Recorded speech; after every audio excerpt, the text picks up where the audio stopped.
अस्सलामुअलैकुम एवरीवन, कैसे हैं आप सब लोग। उम्मीद है सब ठीक ठाक होंगे, खैरियत से होंगे। Welcome back to my YouTube channel. जी, तो ये आप सब देख रहे होंगे कि ये पॉपकॉर्न कबाब वगैरह सब कुछ रखे हैं। मैं अपनी सिस्टर के घर पर आई थी क्योंकि मुझे इनसे ज़रूरी काम था। मुझे इनसे नान खटाई बनवानी थी, थोड़ी सी बल्क में बनवानी थी, मतलब ज़्यादा बनवानी थी। तो रात को तकरीबन शाम के टाइम हम यहाँ पहुँचे थे। तो ये अब मेरी जो सिस्टर है अभी, इन्होंने हमारे सामने ये सब कुछ कबाब नान खटाई वगैरह सब कुछ रख दिया था। तो बस खाने पीने के बाद हम फ्री हुए तो सिस्टर ने कहा कि भाई हेल्प करो, तो हम थोड़ी इनके साथ हेल्प करवा रही थी मैं।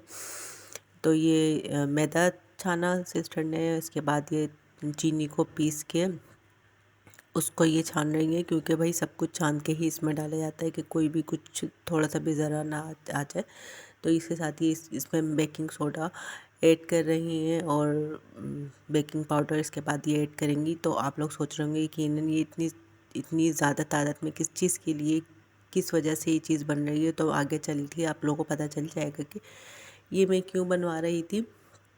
बेसिकली हमारे घर पर मिलाद था, तो फिर सबको मेरी हमको ना सिस्टर के हाथ की नान खटाई बहुत अच्छी लगती है। तो सोचा यार कुछ डिफरेंट किया जाए, सबको यही दी जाए मिलाद के बाद। तो बस ये सिस्टर को कहा तो सिस्टर ने कहा मोस्ट वेलकम, आ जाओ मैं बना देती हूँ तुम लोगों के लिए। तो बस ये देखें कि मैदा, उसके बाद चीनी में चीनी, मैदा, soda, baking soda, baking powder, ये सब कुछ डाल के घी डाले जा रहा है। घी से ही इसको गूंदा जाता है। जिस तरह हम आटा गूंदते हैं ना, इसी तरह हम इसको घी से गूंदते हैं। तो ये मेरी सिस्टर है, ये गूंद रही है। तो इनका हाथ काफ़ी थक गया था, क्योंकि अब आपको ये दिखने में क्वांटिटी कम लग रही होगी, लेकिन अच्छी खासी क्वांटिटी थी। तो बस ये इसको आटे की तरह गूंद ही रही थी, जिस तरह हम आटा गूंदते हैं ना यूजुअली। तो हम उसी तरह, ये फिर मेरी सिस्टर आटे को इसको गूंद रही थी। तो उनके हाथ बहुत ज़्यादा दर्द करने लगे थे। तो फिर बिलाखिर हमें भैया का सहारा लेना ही पड़ा, यानी जो मेरे बहनोई हैं। तो बस उन्होंने कहा ठीक है, मैं आप लोग की हेल्प करता हूँ। आ गए, बैठ गए। तो बस ये देखिए, इस तरह की कंसिस्टेंसी इसकी होनी चाहिए कि ना ज़्यादा थिक हो ना ज़्यादा पतला हो, और इसकी बाइंडिंग अच्छी तरह हो जाए। तो बस ये भैया आए तो हमारा काम थोड़ा आसान हो गया था। तो फिर भैया ने कहा कि ये देखो मैं बताता हूँ कि किस तरह की बाइंडिंग होनी चाहिए। तो ये हमें दिखा रहे थे कि इस तरह आप लोगों ने करना है, क्योंकि मुझे तो बनानी नहीं आ रही थी बिल्कुल कि किस तरह बनानी है। मैंने तो कभी बनाई नहीं थी, बस मैं सिर्फ तैयार खाती ही थी। तो ये देखिए, आप इस तरह भैया बता रहे थे कि इस तरह बाइंडिंग होगी। मेरी सिस्टर भी दिखाई थी कि इस तरह ऐसे ऐसे बाइंडिंग करनी है, फिर इस तरह रोल करना है, इस तरह इसको बनाना है। तो जनाब ये देखें, इस तरह बड़ी स्मूथली ये आपको दिख रहा होगा कि ये बहुत इजीली बन रहा है, लेकिन वेरी हार्ड था, बहुत मुश्किल से इस तरह शेप बन रही थी, क्रैक हो रहे थे ये समझ में नहीं आ रहा था कि किस तरह बनाया। तो देखें, इस तरह बड़ी मुश्किल से ये बना के इस तरह के छोटे छोटे से आपको दिख रहे होंगे, लेकिन ये भाई बन के बेक होने के बाद ये बहुत बड़े साइज़ की हो गई थी। इसके साथ ही इसके ऊपर ना अंडे की कोटिंग की जा रही है। अंडा भी जस्ट ऐसी सिंपल अंडा है, इसमें कुछ भी ऐड नहीं किया। Excuse me. तो इसके साथ ही बस ये देखिए कि ना अंडे की कोटिंग की जा रही है। अंडे की कोटिंग कर रहे वन बाय वन। जब बल्क में चीज़ बनती है तो ऐसे ही होता है। तो बस सिस्टर इसके साथ ही सिस्टर ने अंडे की कोटिंग की। इसके साथ ही अब ये इसके ऊपर आलमंड लगाए हैं, बादाम लगा दिए, और ये भैया ने ओवन के अंदर रख दिया। भैया ओवन किसी को चलाने नहीं देते, क्योंकि थोड़ा सा डिफ़िकल्ट ओवन है। इस पे नीचे ऊपर आग वगैरह लगाई जाती, कुछ सीन था। तो बस ये ओवन में रखने के बाद ये निकाली, बेक होके देखिए कितनी ज़बरदस्त लग रही है ना शक्ल से। बिलीव करें, थी भी इतनी मज़े की। इसके साथ ही हमारी नान खटाई कंप्लीट हो गई बनना। तो फिर हम घर की तरफ ही आ रहे थे कि भाई हम चलते हैं घर। तो फिर सिस्टर ने ये सैंडविच वगैरह बना दी कि नहीं, तुम लोग कुछ खा के जाओ, तुम लोगों ने कुछ खाए नहीं। तो बस 1 hour later.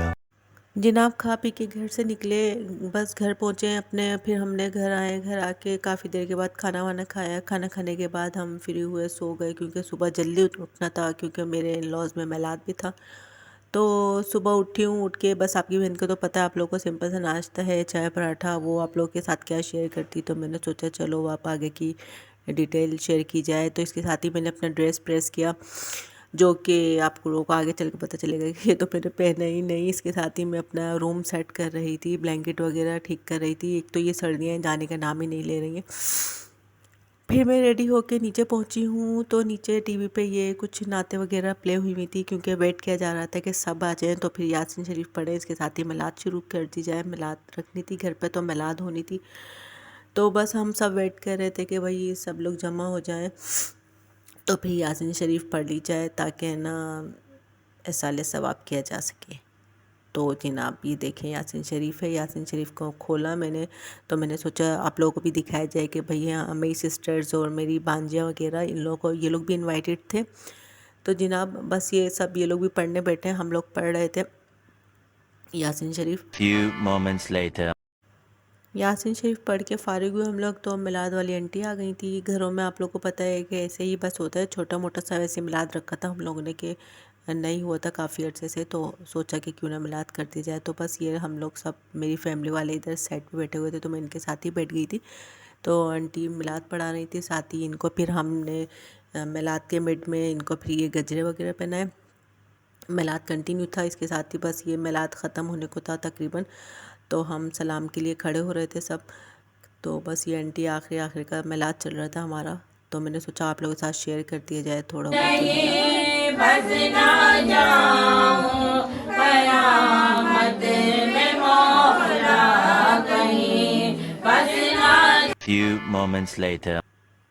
जी इसके साथ ये देखें जो नान की ताई बनाई थी ना, तो इसको इस तरह पैक करके हमने सोचा सबको सब में डिस्ट्रीब्यूट की जाए।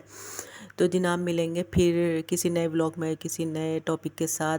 जब तक अपना ख्याल रखिएगा, और ये हमारा खाना है, हम चल के खाना खाते हैं और आप लोगों को मिलेंगे। लाइक कर दे, सब्सक्राइब कर दे।